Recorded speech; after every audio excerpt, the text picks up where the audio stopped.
देखो सबसे tough chapter जो लगता है आपको, आज से सबसे इजी चैप्टर लगाने वाला हूं मैं। बहुत इजी है, कोई टफ नहीं लगेगा आपको ये चैप्टर, अगर आप डेली बेसिस पे घर पे जाके पढ़ोगे। मतलब डेली बेसिस पे देखो कितनी 4 एक्सरसाइज है, थर्ड वाली कट चुकी है, तो पहली, दूसरी और चौथी करनी है।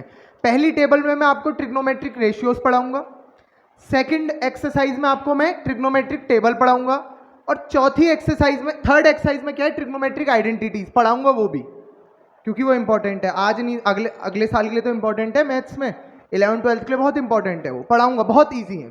फोर्थ एक्सरसाइज में आपको उससे रिलेटेड क्वेश्चंस करेंगे हम अच्छा, चौथी वाली एक्सरसाइज ना पहले शुरू के 3 एक्सरसाइज की कॉम्बिनेशन है, जनरली उसमें प्रूफ वाले हैं। कौन से वाले? प्रूफ वाले। तो शुरू करते हैं। पहले मैं बताता हूँ ट्रिग्नोमेट्री का मतलब क्या होता है। ये देखो 3 चीजों में टूट रहा है, ट्रिग्नोमेट्री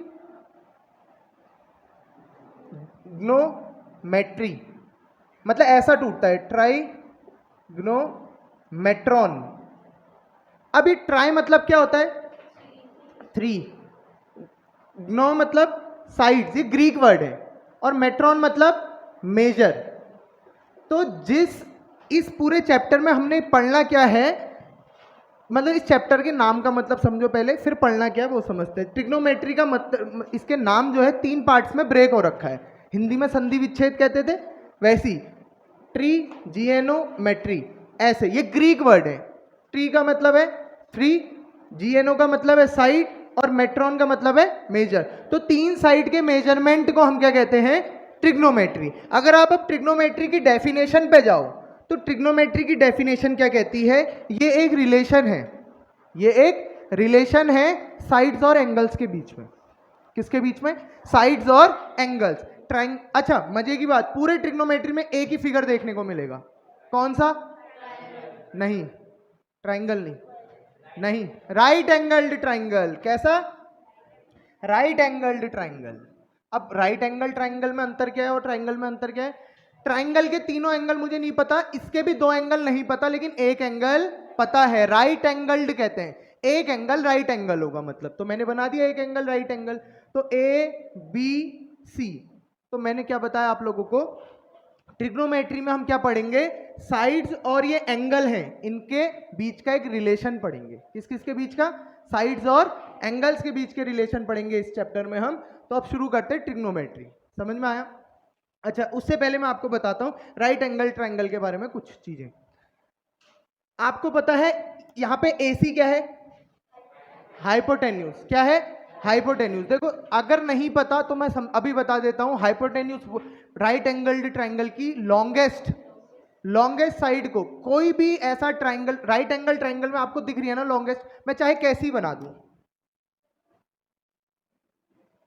ये भी राइट एंगल ट्रायंगल है, कौन सी लॉन्गेस्ट दिख रही है आपको? ये वाली ना। तो जो भी ऐसे स्लैंट में होगी उसे आप क्या कह दोगे? हाइपोटेन्यूज। क्या कह दोगे? हाइपोटेन्यूज। इसे हम कैपिटल H से रिप्रेजेंट करते हैं। किससे? हाइपोटेन्यूज, ब्रैकेट में कैपिटल H लिख दे रहा हूं। अब ये चीज समझ में आ गई। अब मुझे बताओ ये AB क्या है?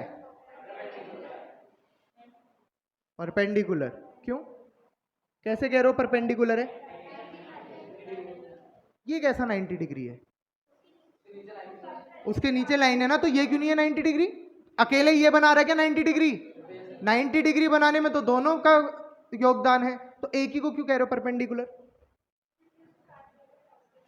ना, ये आप लोगों को आज तक पढ़ाया जाता था, जो ऐसे है उसे परपेंडिकुलर, जो ऐसे है उसे बेस कहते हैं। लेकिन अब आप ट्रिग्नोमेट्री पढ़ रहे हो तो आपको पता होना चाहिए कब किसको परपेंडिकुलर बोलते हैं, कब किसको बेस बोलते हैं। तो परपेंडिकुलर लाइन कब बोलोगे? सिंपल, पहले आपने परपेंडिकुलर और बेस जानने के लिए आपको ये पता होना चाहिए किस एंगल की बात हो रही है। क्या पता होना चाहिए? किस एंगल की बात हो रही है। हमेशा याद रखना, जिस एंगल की बात हो रही होगी उसके सामने वाली साइड, उसके ऑपोजिट साइड हमेशा परपेंडिकुलर। जिस एंगल की बात हो रही है उसके अपोजिट साइड हमेशा परपेंडिकुलर। फॉर एग्जांपल, जब मैं इस वाले एंगल की बात करूंगा तो इसके सामने वाली साइड ये परपेंडिकुलर बन जाएगी, ये हाइपोटेन्यूज तो बची हुई है बेस। जब मैं इस वाले एंगल की बात कर रहा हूं तो ये तब क्या बन जाएगी? और ये अंतर समझ में आ गया? जब ये वाले की बात हो रही होगी तब ये परपेंडिकुलर, ये बेस और ये हाइपोटेन्यूज। ये इतना इंपॉर्टेंट कॉन्सेप्ट है इस चैप्टर का। आप देखोगे पहली एक्सरसाइज में ही है आपके इसके क्वेश्चंस। पहली एक्सरसाइज में आपको इसके क्वेश्चंस मिलेंगे कि जिस एंगल की बात हो रही है उस एंगल के सामने वाली साइड को परपेंडिकुलर बोलोगे। ऐसा नहीं कि जो ऐसे ये वाली, अब देखो जब इस वाले एंगल की बात हो रही थी परपेंडिकुलर यही था क्या? परपेंडिकुलर कौन बन गया?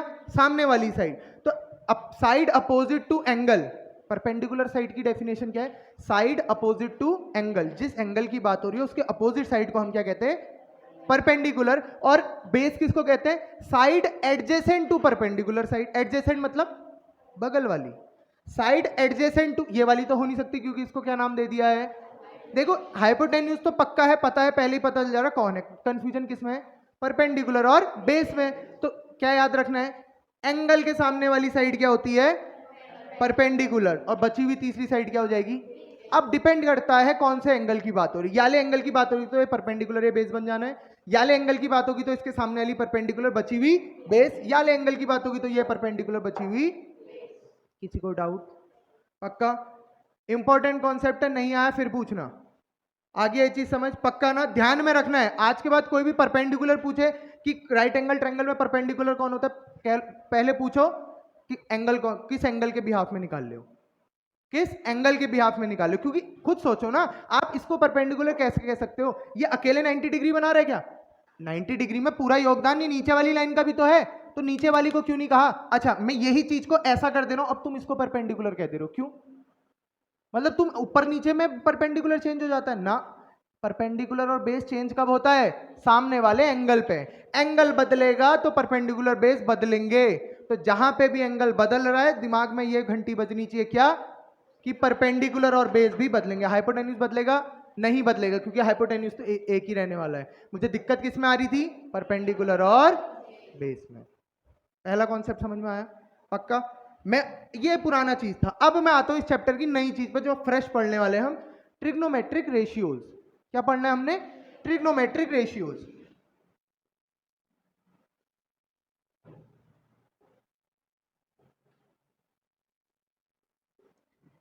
ट्रिग्नोमेट्रिक रेशियोज, इसमें मात्र पूरी, जब तक ट्रिग्नोमेट्री पढ़ोगे मात्र 6 चीजें पढ़नी है। कितनी चीजें?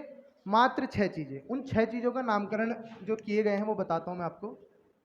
Sign, cos, tan, cosec, sec, cot. Sine, cos, tan, cosec, sec, cot. जिसको ट्रिग्नोमेट्री पर अच्छे से समझनी है बस वो चीज 6 चीजें याद कर ले, और कुछ याद करने को नहीं कहूंगा मैं इस चैप्टर में। बस ये 6 चीजें याद कर लो, और इसके बाद एक छोटी सी शायरी जैसी सुनाऊंगा, वो याद कर लेना। मतलब एक लाइन जैसी है, वो याद कर लेना। वो याद हो गई तो बस ये चैप्टर आधा हो गया समझो। वो चैप्टर का पहला एक्सरसाइज तो यूं हो जानी है। सेकंड एक्सरसाइज ट्रिग्नोमेट्रिक टेबल याद करने का, याद करनी ही नहीं है। 0 1 2 3 4 सबको याद है बस, तो वो टेबल भी याद है। इतना इजी बताऊंगा आपको। तो ये 6 ट्रिग्नोमेट्रिक रेशियोज याद हो जाएंगे। ये 6 ट्रिग्नोमेट्रिक रेशियोज याद हो जाएंगे ना सबको?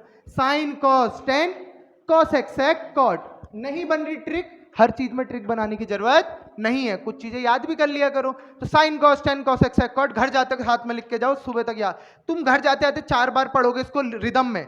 Sign, cos, tan, cosec, sec, cot. Position भी यही होनी चाहिए, ये नहीं कि 10 आगे कॉस पीछे, ऐसा ना। पहले साइन, फिर कॉस, फिर टेन, फिर कॉसेक। इसके नीचे कॉसेक क्यों लिखा है अभी जस्ट पता चलेगा, इसके नीचे ही सेक क्यों लिखा है अभी पता चलेगा। रिलेशन है। मैं इसको ऐसे याद करने को कह रहा हूं, और बाकी याद नहीं करना है, कहा ना, क्योंकि ये लिख लिया जिसने ना, उसको बाकी कुछ याद ही नहीं करना है। इसी से सारे फॉर्मूले अभी निकाल रहा हूं मैं, तुम्हारे सामने निकाल रहा हूं। इतना समझ में आया? कोई doubt? Sine, cos, tan, cosec, sec, cot. पूछो कि इसे रेशियो क्यों कहा जा रहा है? क्यों कहा जा रहा है रेशियो? रेशियो तो मुझे कहीं दिख ही नहीं रहा है। अब रेशियो की बात आएगी। रेशियो की कहानी क्या है? रेशियो किसे कहते हैं? देखो, एक, अब मैंने क्या कहा था, एक चीज ये याद करनी है, एक और चीज याद कर लेना बस। क्या चीज? एक और चीज। क्या है वो? पंडित भोला प्रसाद हर हर भोले। पंडित भोला प्रसाद हर हर भोले। कैसे याद करने को कहा? पंडित भोला प्रसाद हर हर भोले, या पाकिस्तान भूखा प्यासा हिंदुस्तान हरा भरा, जैसे याद करते हो। लेकिन ये याद कर लो, मैंने कहा था ना एक टोन जैसी बनाऊंगा, वो यही है। बस ये दो चीजें याद करनी है और कुछ नहीं करना है, मैं फिर बता रहा हूं। हैं पंडित ने दूसरे देश को क्यों कुछ, पाकिस्तान वाला अच्छा है बल। मैंने जैसे अपने टाइम पे पढ़ा, मैंने जैसे पढ़ा था, मेरे को तो पंडित भोला प्रसाद हर हर भोले, या फिर पंडित बद्री प्रसाद हर हर बोल, अलग अलग हैं, ये भी मैंने भी सुना, लेकिन मुझे जो याद है मैं वो बताता हूँ। पंडित भोला प्रसाद हर हर भोले, समझ में आ गया। अब यहाँ पे पी बी एच क्या है, परपेंडिकुलर बेस हाइपोटेन्यूज। ये पी परपेंडिकुलर, ये बेस, ये परपेंडिकुलर, ये हाइपोटेन्यूज हाइपोटेन्यूज। अब मैं बताता हूं इसको हम ट्रिग्नोमेट्रिक रेशियो क्यों कहते हैं। अब मैं बताता हूं इसको ट्रिग्नोमेट्रिक रेशियो क्यों कहते हैं, समझो। ये जो साइन है ना, ये क्या दिख रहा है आपको, क्या बन रहा है। अच्छा एक चीज, साइन कभी भी अकेले नहीं लिखा जाएगा, कोई भी ट्रिग्नोमेट्रिक रेशियो है कभी भी अकेले, साथ में क्या लिखा जाता है, एंगल, साथ में क्या लिखा जाता है। अच्छा मैं कह रहा हूं साइन निकाल दो इस ट्राइंगल का, निकाल सकते हो क्या, क्योंकि बिना एंगल के आप कैसे परपेंडिकुलर और बेस बता पाओगे। मैंने अभी बताया ना, एंगल पता होगा तभी परपेंडिकुलर और बेस पता होगा। तो क्या मैं खाली साइन निकाल दो कह रहा हूं इसका, तो क्या निकाल सकते हो, क्योंकि एंगल नहीं पता। अगर जैसी मैंने कहा साइन ए निकाल दो, तो आपको पता है ये परपेंडिकुलर हो गई, ये बेस, और साइन का फॉर्मूला होता है पी अपॉन एच। पी क्या है, बी सी, अपॉन एच क्या है, ए सी, निकल गया, सिंपल। आए ये चीज समझ में।